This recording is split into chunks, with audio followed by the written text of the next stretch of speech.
베드타임 스토리 6. 뚱보 고양이 프레디. 로이와 리사는 프레디가 세상에서 가장 멋진 고양이라고 생각하였어요.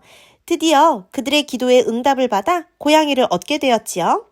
그들은 전부터 자기들의 고양이를 갖게 해달라고 기도드리고 또 기도드렸었고, 마침내 하나님께서 그들에게 프레디를 주셨다는 것을 알았어요. 그들은 고양이와 함께 노는 것을 매우 좋아했어요. 고양이는 가느다란 밧줄을 쫓아다니거나 끈에 매단 개 박하를 넣은 작은 헝겊공을 향해 뛰어오르기도 했어요.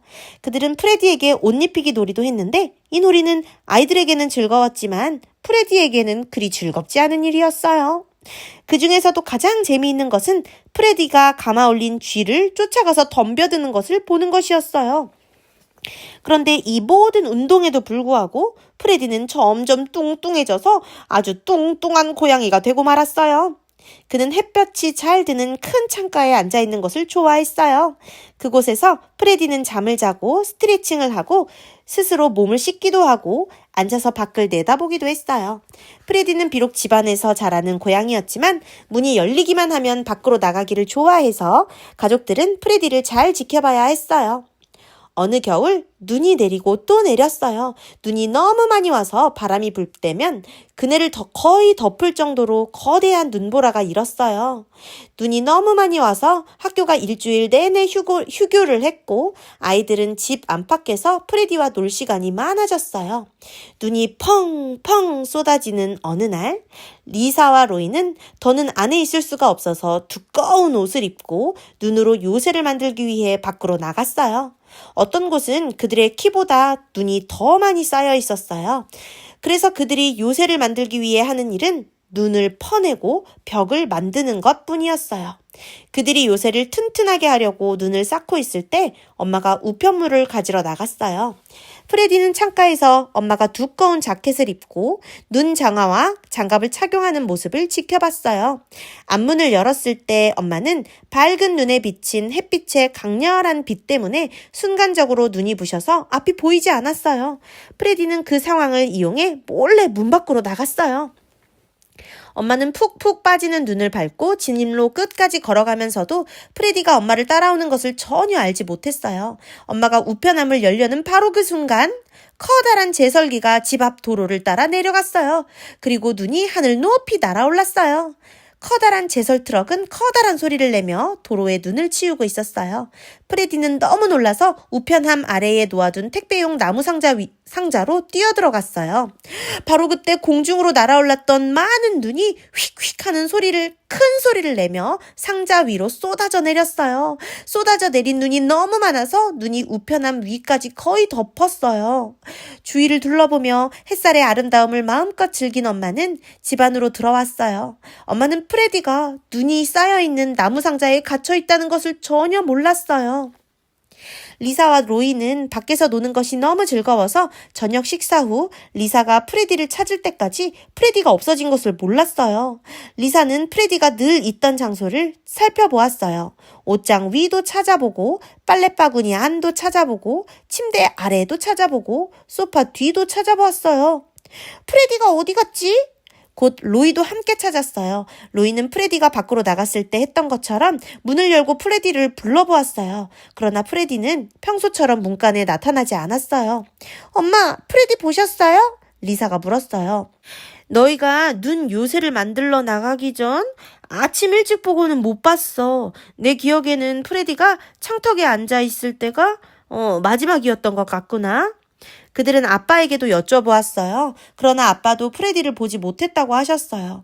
리사는 프레디를 본 사람이 없다는 말에 울음을 터뜨렸어요. 어떻게 프레디가 없어질 수 있지? 아마도 어떤 끔찍한 일이 프레디에게 일어난 것이 분명해. 문이 열렸을 때 밖으로 나간 게 확실해. 잠잘 시간이 되자 엄마, 아빠, 리사 그리고 로이는 함께 프레디가 안전하게 집으로 돌아오게 해달라고 기도드렸어요. 프레디는 늘 리사나 로이의 침대 발치에서 잠을 잤으므로 잠잘 시간이 되자 프레디가 더 그리워졌어요. 그곳에 그들과 함께할 프레디는 없었어요. 며칠 후 로이와 리사는 다시 학교에 가게 되었어요. 그들은 아침과 저녁으로 프레디가 다시 집으로 돌아오게 해달라고 기도드렸어요. 한 주가 지나고 다시 한 주가 지나갔어요. 프레디가 없어진 지 16일이 지났어요. 햇빛이 밝게 빛나고 있었으므로 눈이 녹기 시작했어요. 그러나 프레디는 여전히 돌아오지 않고 있었어요. 리사와 로이는 프레디가 보고 싶어서 정말 마음이 아팠어요. 사랑하는 그들의 고양이를 다시 볼 수 있다는 희망이 사라지고 있었어요. 프레디가 없어진 지 17일째 되던 날, 엄마는 우편물을 가지러 우편함으로 가셨어요. 그때 우편함 주위에 쌓여있던 눈이 그 아래 상자에서 떨어져 내렸어요. 그리고 프레디가 보였어요.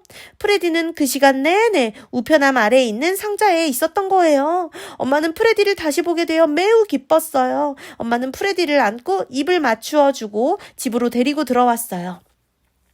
엄마는 아빠와 로이와 리사가 집에 돌아와서 프레디를 보고 기뻐할 모습을 볼 때까지 기다리기가 쉽지 않았어요. 엄마는 프레디에게 먹이를 주었어요. 프레디는 너무 배가 고파서 먹이를 보자마자 먹기 시작했어요. 아무것도 먹지 못한 지 17일째였어요. 엄마는 너무 기뻐서 아이들에게 전화를 하고 싶었지만 아이들이 집에 돌아올 때까지 기다렸다가 이야기하기로 했어요. 오후 4시경 리사와 로이가 문을 열고 들어오자마자 학교에서 있었던 일들을 엄마에게 말씀드렸어요. 그리고 가방을 던져놓고 엄마에게 좀 더 이야기를 하려고 부엌으로 갔어요. 거실을 지나갈 때 두 사람 모두 동시에 프레디를 보았어요. 그들은 급히 멈추어 서서 숨을 잠시 고르더니 곧 큰 소리로 웃으면서 소리쳤어요. 프레디! 프레디! 집에 돌아왔구나! 그들은 고양이를 끌어안았어요. 프레디도 다시 리사와 로이를 만나서 행복한 것 같았어요. 고양이는 몸을 펴서 아이들의 코를 핥고 머리를 아이들에게 기대면서 그르렁거렸어요. 그날 밤 아빠가 집에 돌아오셨을 때 리사와 로이는 프레디를 안고 현관에서 아빠를 맞이했어요. 아빠는 깜짝 놀랐어요. 즉시 가족들은 17일 전에 잃어버렸던 고양이에게 일어난 일들을 추리해 보았어요. 그리고 그날 밤 저녁 예배 시간에 가족들은 프레디를 안전하게 지켜주시고 다시 집으로 돌아올 수 있게 해주신 하나님께 감사를 드렸어요. 다음 날부터 프레디는 그가 가장 좋아하는 창턱에 앉아서 다시 햇볕을 즐겼어요. 그러나 프레디에게 달라진 것이 2가지 있었어요. 프레디는 더 이상 밖으로 나가려고 안달하지도 않았고 또 더 이상 뚱뚱한 고양이도 아니었어요. 너는 내게 부르짖으라. 내가 내게 응답하겠고 내가 알지 못하는 크고 은밀한 일을 내게 보이리라. 예레미야 33장 3절. 끝.